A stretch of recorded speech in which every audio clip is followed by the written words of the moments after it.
జగన్మోహన్ రెడ్డి గారు ఆంధ్రప్రదేశ్ ముఖ్యమంత్రిగా ఈ కార్యక్రమాలు చేపట్టిండు.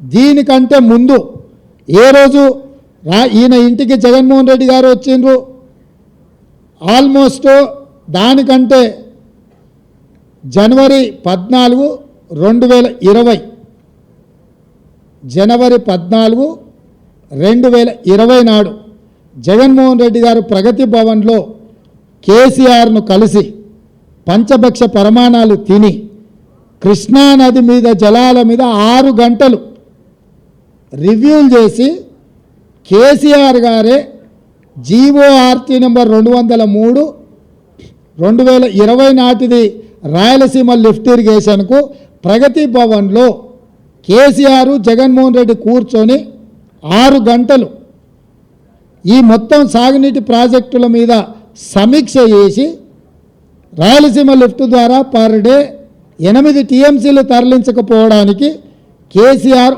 అనుమతి ఇచ్చిండ్రు. అంటే తెలంగాణకు ఇంకొక పిడుగు లాంటి వార్త రాయలసీమ లిఫ్ట్ ఇరిగేషన్. తండ్రి పోతిరెడ్డిపాడు పొక్కబెట్టి 4 టీఎంసీలు పర్ డే తరలించకపోతే కొడుకొచ్చి కేసీఆర్ ఇంటికే వచ్చి ప్రగతి భవన్లో ప్రజల సొమ్ముతో కట్టిన ప్రగతి భవన్లో వీళ్ళిద్దరు పంచపక్ష ప్రమాణాలు తిని 6 గంటలు కృష్ణానది జలాల మీద చర్చలు చేసి రోజుకి 8 టీఎంసీల నీళ్లు రాయలసీమ లిఫ్ట్ ద్వారా తరలించకపోవడానికి కేసీఆర్ అనుమతించి కేసీఆర్ ఇంట్లోనే ఆమోదం పొందిన జీవో 203 మీకు మే 5, 2020 నాడు దీనికి ఆమోదం పొందారు.